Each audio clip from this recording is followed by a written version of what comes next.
Okay, today we're going to talk about the pokeberry bush. There seems to be a lot of misinformation out there about how poisonous or not poisonous this bush is, so we're going to talk about it. Here out in our pasture, we have some little ones just starting to pop through, and this is at the point where old timers used to pick them and make their poke salat.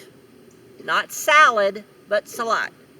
And where it's a heated type salad thing.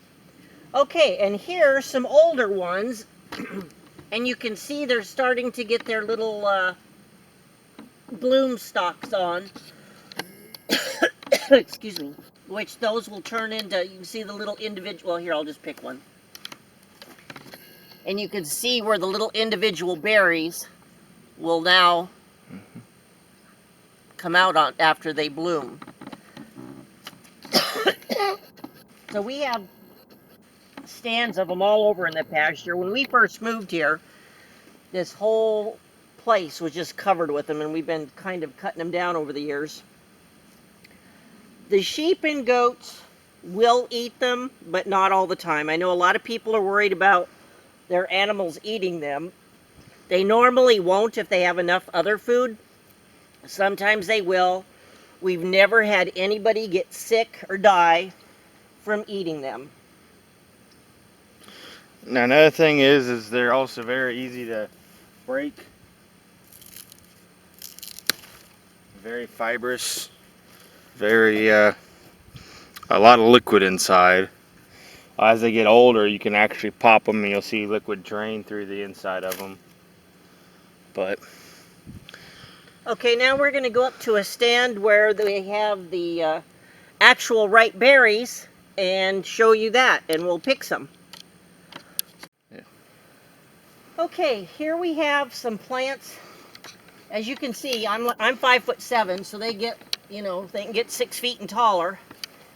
The interesting thing about these plants is on the same plant, you'll have ones that are already all dried up and icky. You'll have some that are still yet to bloom, and these little guys are still to ripen. And you'll have what we're looking for today are the nice ripe berries.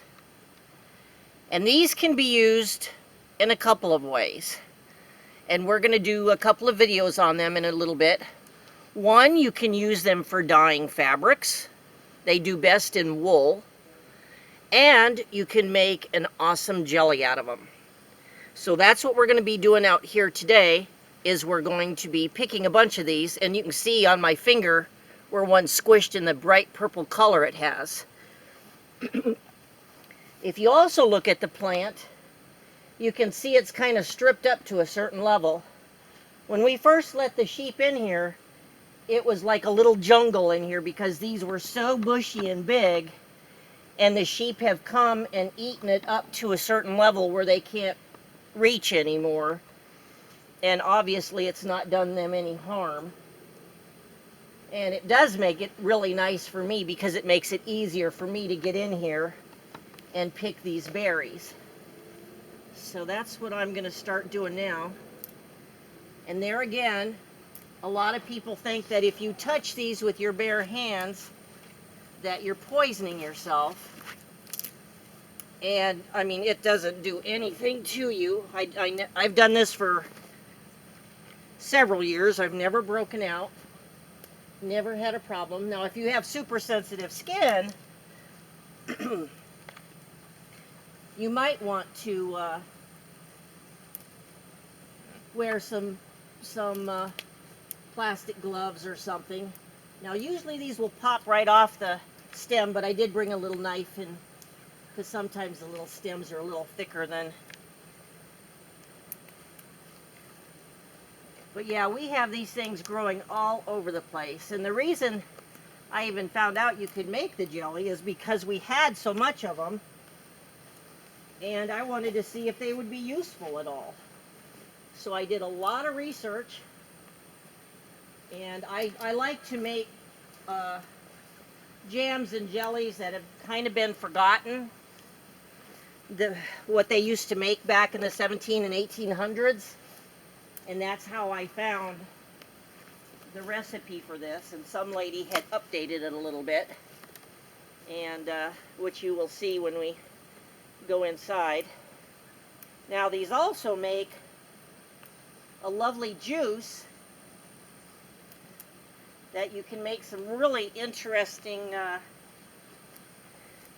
drinks out of, which we'll cover that too.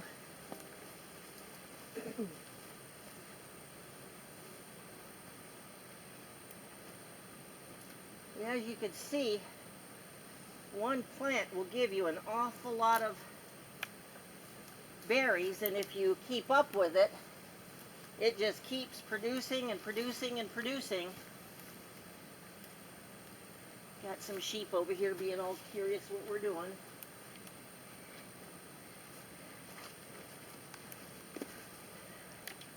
I mean, that didn't take long, and look at already how many we've got in our little colander. Need more? Or? Yeah, let's do a few more just so we have enough for our viewing audience for our projects.